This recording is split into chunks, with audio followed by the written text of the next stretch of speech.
రామాపురం అనే గ్రామంలో సత్యం, వసంత అనే ఇద్దరు భార్యాభర్తలు ఉన్నారు. వాళ్ళకి ఇద్దరు కొడుకులు. పెద్ద కొడుకు గౌతమ్, చిన్న కొడుకు సూర్య. ఇద్దరినీ కష్టపడి పెద్ద చదువులు చదివిస్తారు తల్లిదండ్రులు. వాళ్ళిద్దరూ తమ ఊరు పక్కన ఉన్న పట్నంలో ఉద్యోగం చేస్తూ ఉంటారు. ఒకరోజు నలుగురు కూర్చొని మాట్లాడుకుంటారు. సత్యం ఇలా అంటాడు, ఒరే అబ్బాయిలు, మీ ఇద్దరికి ఈ ఎండాకాలం పెళ్లి చేద్దామని నేను మీ అమ్మ నిర్ణయించుకున్నాం. మీరేమంటారు అని అడిగాడు. అప్పుడు పెద్ద కొడుకు గౌతమ్ ఇలా అంటాడు, నాన్నగారు, నాకు బాగా చదువుకొని అందంగా ఉన్న అమ్మాయి, నాతో కలిసి పట్నంలో ఉద్యోగం చేసే అమ్మాయి కావాలి. అలాగే కట్నం కూడా ఎక్కువ తెచ్చుకోవాలి అని అంటాడు. అప్పుడు వసంత, మా నాయనే, ముందు జాగ్రత్త అంటే అది. మంచి మాట అన్నావురా.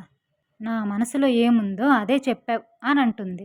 అప్పుడు చిన్న కొడుకు సూర్య, నాన్న, నాకు కాబోయే భార్య అందంగా లేకపోయినా పర్వాలేదు, పెద్దగా చదువు లేకపోయినా పర్వాలేదు, కానీ సంస్కారం తెలిసిందై ఉండాలి. పైసా కట్నం అవసరం లేదు, కానీ గుణవంతురాలు, అనుకువ, మంచి మర్యాద, కష్ట నష్టాలు, బాధ్యతలు తెలిసిన అమ్మాయి అయితే చాలు. పల్లెటూరు అమ్మాయి అయితే ఇంకా మంచిది నాన్న అని అంటాడు. అప్పుడు వసంత, నీకు పిచ్చిగాని పట్టిందా ఏమిట్రా? మీ అన్నయ్య చూడు, ముందు జాగ్రత్తగా జీవితాన్ని ఎలా మలుచుకుంటున్నాడో. రేపు వాడికి ఏదైనా ఇబ్బంది అయితే వాడి భార్య ఉద్యోగం చేస్తుంది. అత్తామామలు డబ్బున్నోళ్ళు కాబట్టి అవసరానికి ఆదుకుంటారు. రేపు నీకు ఇబ్బంది వస్తే ఎవరు ఆదుకుంటారు? పైగా పల్లెటూరు బయటం చేసుకుంటానంటున్నావు అని అంటుంది. మనది కూడా పల్లెటూరే కదమ్మా అని అంటాడు సూర్య. అందుకే పట్నం అమ్మాయిని చేసుకోమంటున్నాను. ఈ పల్లెటూరు వారి దగ్గర ఏముంది ఇవ్వడానికి, బూడిద తప్ప అని వసంత అంటుంది. అందుకు సూర్య, అమ్మా, నా మనసుకు నచ్చనిది నేను చేయను. మీరు ఒప్పుకుంటే పెళ్లి చేసుకుంటాను, లేదంటే మానేస్తాను అని అనేసరికి, సరే ఏం చేస్తాం, అంతా నా కర్మ. కానీ ఒక షరతురా, నువ్వు చెప్పిన అన్నిటికీ ఒప్పుకుంటాను, కానీ కట్నం విషయంలో మాత్రం తగ్గేదే లేదు. ఎంతో కొంత తీసుకోవాల్సిందే. దీనికి నువ్వు ఒప్పుకోకపోతే ఇక నేను జీవితంలో నీతో మాట్లాడను చెప్తున్నా అని అంటుంది వసంత. సరేనమ్మా, అలాగే, కానీ వాళ్ళని మాత్రం ఇబ్బంది పెట్టకూడదు. వాళ్ళ స్తోమతకి ఎంత ఇస్తే అంతే తీసుకుందాం, ఎదురు అడగకూడదు అని అంటాడు సూర్య. అలాగైతే ఆడపిల్ల వాళ్ళ దగ్గర చులకనవుతాంరా. మనం అడగకపోతే వాళ్ళకిష్టం వచ్చినట్టు ఏ పావలానో బేడానో చేతిలో పెడితే తీసుకుంటానా ఏంటి అనేసరికి సూర్య, అదిగో నాకు తెలుసు, నువ్విక్కడ ఇలాగే మాట్లాడనా అక్కడికి వెళ్ళి తప్పకుండా ఇలాంటిది ఏదో చేస్తావని. అందుకే నాకు అసలు ఈ పెళ్ళొద్దు అని అంటాడు. అప్పుడు సత్యం, అబ్బా వసంత, ఇక వదిలే. చిన్నప్పటి నుంచి వాడి మనస్తత్వం నీకు తెలిసిందేగా. ఎదిగిన కొడుకు పెళ్లి చేసుకోకుండా ఇంట్లో ఉంటే తల్లిదండ్రులుగా మనకి విలువేముంటుంది చెప్పు. ఇప్పుడే ఒప్పుకో, లేదంటే వాడు మనసు మారిందనుకో, ఆ మాత్రం కట్నం కూడా రాదు, ఫ్రీగా పెళ్లి చేయాల్సి వస్తుంది అని అంటాడు. అప్పుడు వసంత తన మనసులో, అమ్మో, వీడంత పని చేసినా చేస్తాడు, చిన్నప్పటి నుంచి చూస్తూనే ఉన్నాను కదా, వాడు పట్టిన కుందేలకి మూడే కాళ్ళు అంటాడు, ఏం చేస్తాం, కానించేద్దాం అని అనుకుంటూ ఉంటుంది. అప్పుడు సత్యం, ఏంటి ఇంకా ఆలోచిస్తున్నావు, ఇంతకీ ఒప్పుకుంటున్నావా లేదా? ఒప్పుకోక చస్తానా, అలాగే కానివ్వండి అని అంటుంది. ఇక కొన్ని రోజుల తర్వాత కొడుకులు కోరుకున్నట్టుగానే వాళ్ళ అభిరుచులకు తగ్గట్టుగానే పెళ్లి చేస్తారు సత్యం, వసంత. ఇక వాళ్ళింటికి వచ్చిన పెద్ద కోడలు వైష్ణవి, చిన్న కోడలు అమూల్య. ఒకరోజు హాల్లో కూర్చొని ఉంటారు సత్యం, వసంత. అప్పుడు సత్యం, ఏంటలా దిగులుగా కూర్చున్నావు? అంతా అనుకున్నట్టుగానే, ఏం లోటు లేకుండా సక్రమంగానే జరిగాయి కదా అని అంటాడు. అప్పుడు వసంత, ఎక్కడ జరిగాయి? ఆ చిన్న కోడలు అమూల్య నాకు ఏ విషయంలోనూ నచ్చలేదు. ఏదో వాడి కోసం ఒప్పుకున్నాను. పైసా కట్నం లేదు, కటిక పేదవాళ్ళు, చదువు లేదు, చామంచాయి రంగు, ఎందులో కూడా మన పెద్ద కోడలు కాలు గోటుకు కూడా సరిపోలేదు. చదువుకోలేదంటావేంటి? 10వ తరగతి వరకు చదువుకుంటేను అని అంటాడు సత్యం. అది ఒక చదివేనా? ఈ రోజుల్లో ఇళ్లల్లో పనిచేసే వాళ్ళు కూడా చదువుకుంటున్నారు అని అంటుంది వసంత. పిచ్చిదాన, అమ్మాయి మొహంలో లక్ష్మీ కళ ఉట్టి పడుతుందే అని అంటాడు. అని మాట్లాడుకుంటూ ఉండగా అప్పుడే అమూల్య అత్తమామలకి కాఫీ తీసుకొస్తూ ఉంటుంది. అమూల్యను చూసిన వసంత వెంటనే తన మొహం మార్చుకుంటుంది. అత్తయ్య, మావయ్య, కాఫీ తీసుకోండి అని అంటుంది. ఇటివ్వు అని విసురుగా తీసుకుంటుంది వసంత. మామగారు మాత్రం నవ్వుతూ కాఫీ తీసుకుంటారు. ఇక అప్పుడే నిద్ర లేచిన పెద్ద కోడలు వైష్ణవి హాల్లోకి వచ్చి అత్తగారి పక్కన సోఫాలో కాలు మీద కాలేసుకుని కూర్చుంటుంది. కానీ అమూల్య మాత్రం అనుకువగా నిలబడే ఉంటుంది. ఇది సత్యం గమనిస్తాడు. అప్పుడు వైష్ణవి, అత్తయ్య, మన ఇంట్లో పనిమనిషి లేదా? నాకు పొద్దున్నే బెడ్ కాఫీ తాగకపోతే తల పట్టేసినట్టు ఉంటుంది. అప్పుడు వసంత, పనిమనిషి లేకపోవడం ఏంటి తల్లి?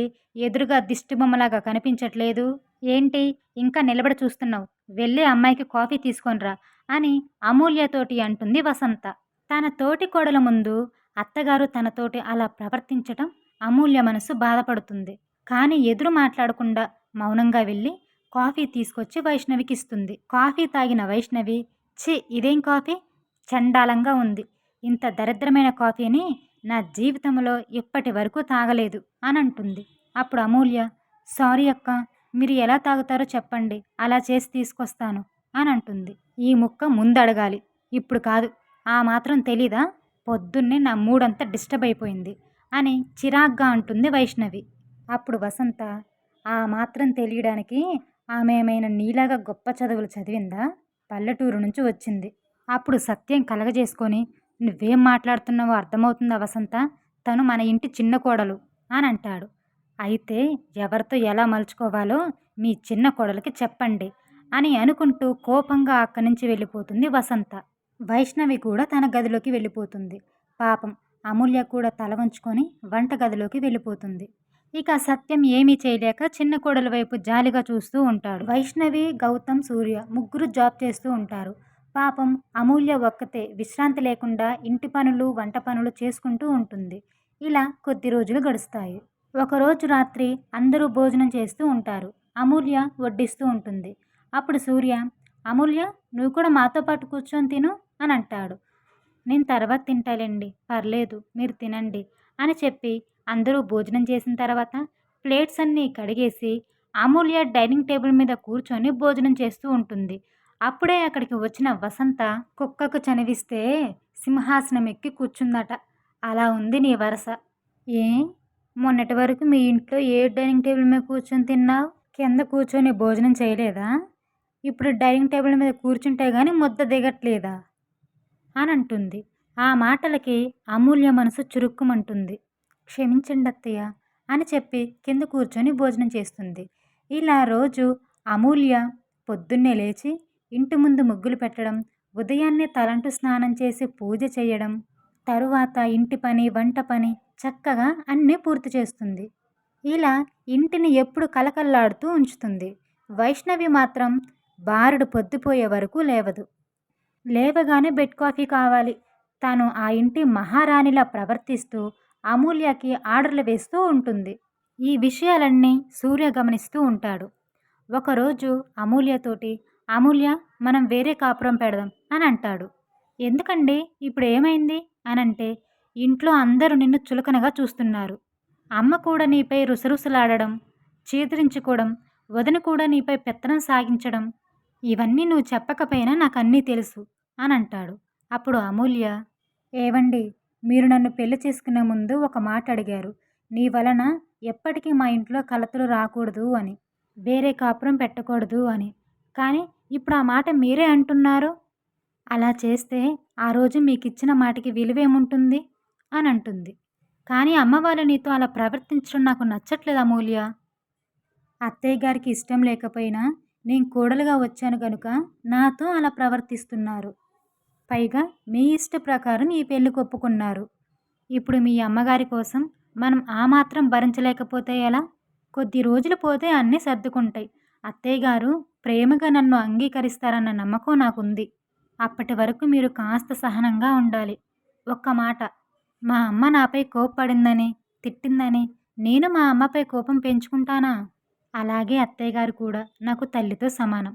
మీరేం బాధపడకండి. ఈ విషయాలన్నీ మీరేం పట్టించుకోవద్దు. నేను సంతోషంగానే ఉన్నాను అని అంటుంది. అప్పుడు సూర్య, నిజం చెప్పాలంటే నాకు కూడా వేరే కాపురం పెట్టడం ఇష్టం లేదు. కానీ నువ్వు వాళ్ళందరితో మాటలు పడుతుంటే చూస్తూ ఉండలేకపోయాను. అందుకే వేరే కాపురం పెడదామన్నాను. నువ్వు పరిస్థితుల్ని అర్థం చేసుకొని సర్దుకుపోతున్నందుకు చాలా థ్యాంక్స్ అమూల్య అని మాట్లాడుకుంటారు. ఇలా కొన్ని రోజులు గడుస్తూ ఉంటాయి. ఒకరోజు వైష్ణవి ఇంటికొచ్చేసరికి చీకటి పడుతుంది. అందరూ హాల్లో ఆమె కోసం ఎదురు చూస్తూ ఉంటారు. అప్పుడు వసంత వైష్ణవితోటి ఇలా అంటుంది.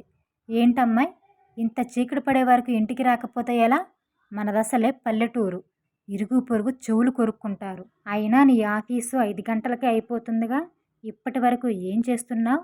అని పెద్ద కోడలంటే ప్రేమ ఉన్నప్పటికీ అత్తగారిగా కొన్ని బాధ్యతలు చెప్పాలి అన్న ఉద్దేశంతోటి వసంత అలా అంటుంది. అప్పుడు వైష్ణవి, నన్ను అడగడానికి మీరెవరు? నా భర్తే సైలెంట్గా ఉన్నాడు. మీకు సమాధానం చెప్పాల్సిన అవసరం నాకు లేదు. నేను చదువుకున్నదాన్ని, జాబ్ చేస్తున్నాను. ఎప్పుడు ఏం చేయాలో నాకు బాగా తెలుసు. మీతో చెప్పించుకోవాల్సిన అవసరం నాకు లేదు. మీరేమన్నా పడ్డానికి నేను ఆ అమూల్యలాగా పల్లెటూరు దాన్ని కాదు అని కోపంగా చెప్పి తన రూంలోకి వెళ్ళిపోతుంది వైష్ణవి. అక్కడ గౌతమ్ తోటి ఇలా అంటుంది. చూడు గౌతమ్, ఇలా అయితే నా వల్ల కాదు. ఇలా అడిగిన వాళ్ళందరికీ సమాధానం చెప్పాలంటే నా వల్ల కాదు. మనం పట్నం వెళ్ళి వేరే కాపురం పెడదాం. అప్పుడు గౌతమ్, వైష్ణవి, ఈ ఒక్కసారి వదిలే, ఇంకోసారి ఇలానే జరిగితే నువ్వు చెప్పినట్టే చేద్దాంలే అని సర్ది చెప్తాడు. అప్పుడు వసంత తన మనసులో ఇలా అనుకుంటుంది. వైష్ణవికి అమూల్యకి ఎంత తేడా!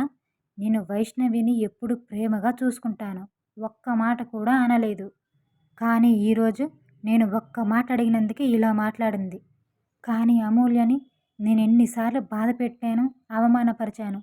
కానీ ఏనాడు నాకు ఎదురు తిరిగి సమాధానం చెప్పలేదు. కోడలిగా నా పట్ల గౌరవంగా మలుచుకుంటుంది. ఇప్పుడు నాకు అర్థమైంది, కట్నమని నేను ఎంత పెద్ద తప్పు చేశాను అని అనుకొని అమూల్యతోటి ఇలా అంటుంది. అమ్మా అమూల్య, నన్ను క్షమించు. ఇన్నాళ్ళు నీ విలువ తెలుసుకోకుండా నీ పట్ల ఎంత తప్పుగా ప్రవర్తించాను. అప్పుడు అమూల్య, అయ్యో అత్తయ్య, మీరు నన్ను అలా అడగడం ఏంటి? నాపై సర్వాధికారాలు మీకు ఉంటాయి. మా అమ్మ ఎలాగో మీరు నాకు అలాగే.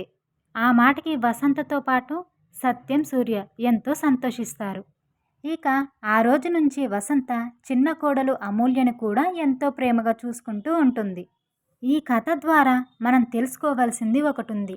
ఒక మనిషికి విలువ ఇవ్వడం అన్నది వాళ్ళకున్న డబ్బు, చదువును బట్టి కాదు, వాళ్ళ నడవడిక, సంస్కారం బట్టి ఉంటుంది. ఈ కథ మీకు ఎలా అనిపించిందో కామెంట్లో చెప్పండి. స్టోరీ నచ్చితే లైక్ చేయండి. ఇంకా ఇలాంటి మరిన్ని మోరల్ స్టోరీస్ కోసం మా ఛానల్ని సబ్స్క్రైబ్ చేయండి.